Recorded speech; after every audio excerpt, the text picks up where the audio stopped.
আসসালামু আলাইকুম। সেনাপ্রধান জেনারেল ওয়াকারুজ্জামানের উপরে মানুষের যে আস্থা ছিল সেখানে খানিকটা হলেও চির ধরেছে, এটি সত্য কথা।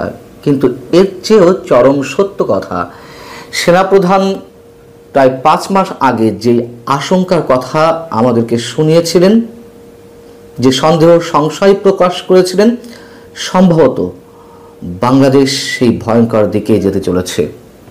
আমাদের সবারই নিশ্চয় মনে আছে, গত 25শে ফেব্রুয়ারি পিলখানা ট্র্যাজেডি দিবসে রাজধানীতে রাওয়া ক্লাবের একটি অনুষ্ঠানে তিনি মন্তব্য করেছিলেন, নিজেরা কাদা ছুড়াছুড়ি, মারামারি ও কাটাকাটি করলে দেশ ও জাতির স্বাধীনতার সার্বভৌমত্ব বিপন্ন হবে। আমি আপনাদের সতর্ক করে দিচ্ছি, পরে বলবেন যে সতর্ক করিনি। তিনি সতর্ক করেছিলেন। এই মুহূর্তে বাংলাদেশে যে একটা ঘনঘোর অন্ধকার আমাদের উপরে জেঁকে বসেছে, এটা নিশ্চয়ই আরো নিকষ কালো হবে। গত প্রায় 1 বছর ধরে যা চলছে, ডক্টর ইউনূস সরকার আসার পর থেকে, তা তো দেশের একটা অগ্রযাত্রার পথে যে সূচকগুলো আমাদের সামনে থাকে তার কোনোটাই তো ইতিবাচক নয়।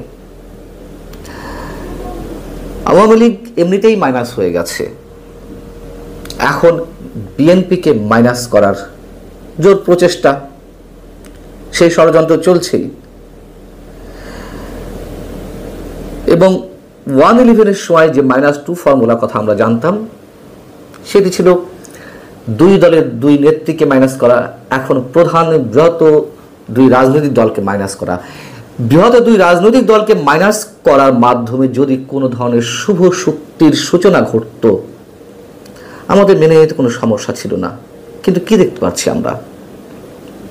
আক্রমণ পাল্টা আক্রমণ তো চলছেই। কিন্তু মাত্র কয়েকদিন আগে রাজধানীর মিটফোর্ড হাসপাতালের সামনে একজন ব্যবসায়ীকে যেভাবে মধ্যযুগীয় বর্বরতায় হত্যা করা হলো, তারপর থেকে বিএনপিকে যেভাবে আক্রমণ করা হচ্ছে, এবং স্পষ্ট একেবারে প্ল্যান্ড ওয়েতে সব কিছুর বাস্তবায়ন চলছে। গত 11 মাস বা 1 বছর ধরে আমাদের অস্তিত্বের যে জায়গাটি, মুক্তিযুদ্ধকে নিয়ে যেভাবে খেলা চলছে, আগে বলেছে আওয়ামী লীগকে মাইনাস করা হয়েছে, এখন একটা গণতান্ত্রিক শক্তি হিসেবে যে বিএনপি অবস্থান ছিল সেটিকেও ধূলিসাৎ করার চেষ্টা করা হচ্ছে। এখন বিএনপির শীর্ষ নেতা থেকে শুরু করে বিএনপি প্রতিষ্ঠাতা জেনারেল জিয়াউর রহমানকে যেভাবে তার ছবি, তার পোস্টার যেভাবে অবমাননা করা হচ্ছে, পায়ের নিচে পেশা হচ্ছে। শোনা যাচ্ছে যে সংসদ ভবনের পাশে জিয়াউর রহমানের যেই সমাধি, সেটির উপর আক্রমণ চলতে পারে। একইভাবে শোনা যাচ্ছে যে টুঙ্গিপাড়ায় বঙ্গবন্ধুর সমাধির, সেটির উপরেও হামলা চলতে পারে, এবং সেই পরিকল্পনা চলছে। তাহলে এর মধ্য দিয়ে আমরা কি বলবো? বৃহৎ 2 রাজনৈতিক শক্তিকে নির্মূল করার মাধ্যমে যে ম্যাটিকুলাস ডিজাইন বাস্তবায়নের চেষ্টা চলছে, এবং হয়তো সফল হতেও পারে সাময়িক সময়ের জন্য, দিন শেষে নিশ্চয়ই আমরা অন্য কিছু দেখতে পারবো। তো এখন এই মুহূর্তে যে অবস্থা, একটা দেশের অগ্রযাত্রার পথে যে সূচকগুলোর ইতিবাচক দিক স্পষ্ট হওয়ার কথা, তার কোনোটাই তো ইতিবাচক নয়। অর্থনীতি থেকে শুরু করে আইন শৃঙ্খলা পরিস্থিতি, গত 1 বছর ধরে যে মব ভায়োলেন্স ভয়ঙ্কর আকারে জাতির কাঁধে জেঁকে বসেছে, এটির পৃষ্ঠপোষক কারা কারা আমরা সবাই জানি। কারা মব ভায়োলেন্স এই মুহূর্তে সৃষ্টি করছে? বিএনপির বিরুদ্ধে অভিযোগ আছে, কিন্তু ভয়ঙ্কর আকারে কারা করছে, এবং এর উস্কানিদাতা, প্রশ্রয়দাতা কারা? অনেকে বলছেন যে প্রধান উপদেষ্টা ডক্টর মোহাম্মদ ইউনূস নিজে প্রশ্রয়দাতা। হ্যাঁ, তার সত্যতা থাকতে পারে। এখন বিএনপি সরাসরি সেই অভিযোগটি জানাচ্ছে। জঙ্গিবাদের যে উত্থানের সুস্পষ্ট একটা ইঙ্গিত আমরা দেখতে পাচ্ছি। আস্ফালন তো আছেই, কিন্তু চরম উত্থানের পথে। মৌলবাদী শক্তির আস্ফালন, মসজিদের মধ্যে মৌলবাদী শক্তির বিরুদ্ধে, জঙ্গিবাদের বিরুদ্ধে কথা বলে কোনো ইমামও নিরাপদ নন। তাকে এই ধরনের কথা বলতে গেলে রক্তাক্ত হতে হচ্ছে মসজিদের মধ্যেই। মানুষ কোথায় নিরাপদ? স্বাধীনতা বিরোধী শক্তির যে আয়োজন খুব মহাসমরা হয়ে চলছে। অতএব এর পরের স্টেজ নিশ্চয়ই আমাদের স্বাধীনতা সার্বভৌমত্ব বিপন্ন হওয়ার আশঙ্কার বিষয়টি আমরা আনতেই পারি। যেমন বরাবরই বলি যে আওয়ামী লীগের সময় যে পলিটিক্যাল ভ্যাকিউম তৈরি করা হয়েছিল তার পরের স্টেজ হচ্ছে জঙ্গিবাদ চরমপন্থার উত্থান। আমরা সেটির আভাস তো দেখছি। এবং এর পরে স্টেজ কি? সবাই ঐক্যের কথা বলছে, প্রধান উপদেষ্টা থেকে শুরু করে প্রত্যেক রাজনৈতিক দল, কিন্তু প্রত্যেকের এজেন্ডা অনুযায়ী চলছে। প্রধান উপদেষ্টা নিজেই বিভাজন তৈরি করেছেন, তিনি নিজেই বিরোধী দল সৃষ্টি করেছেন। সরকারি দল তো সৃষ্টি করেছেনই, আবার বিরোধী দল তৈরি করছেন।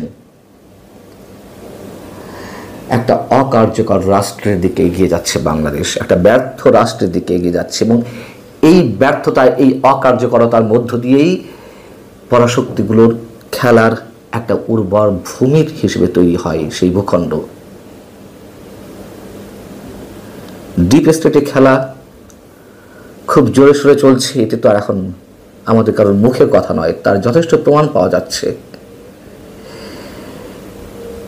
এই অবস্থায় এসে নিশ্চয়ই বা আরো আগে থেকে দুটি প্রতিষ্ঠানের উপর মানুষের আশা আকাঙ্ক্ষা সব কেন্দ্রীভূত ছিল।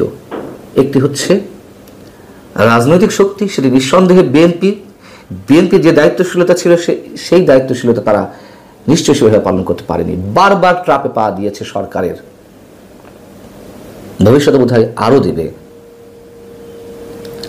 আর একটা শক্তি হচ্ছে নিঃসন্দেহে আমাদের সেনাবাহিনীর উপরে মানুষের চরম শেষ মুহূর্তে হলো আশাটা ধরে রাখে মানুষ, সেই আশাই অবশিষ্ট ছিল, কিন্তু সেখানেও অনেক বেশি চির ধরে গেছে, এটি বাস্তবতা।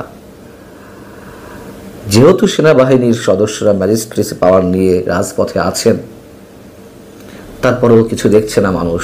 একের পর এক ভয়ঙ্কর সব ঘটনা ঘটছে। সেনাপ্রধান বিতর্কিত হয়েছেন, এটি সত্য কথা, কিন্তু আমার এখনো বিশ্বাস দেশের স্বার্থে, দেশের সার্বভৌমত্বের স্বার্থে সেনাবাহিনী নিশ্চয়ই তার যথাযথ রোলটি প্লে করবে। একই সাথে বিশ্বাস বিএনপিও তার দায়িত্বশীলতার জায়গাটি প্রমাণ করবে। আমরা নিশ্চয়ই কেউ জানি না কোন দিকে আমরা যেতে চলেছি, তবে এটা নিশ্চিত করে বলা যাচ্ছে ঘনঘর এক অন্ধকারের দিকে আমরা। সেই অন্ধকারের যেই গভীরতা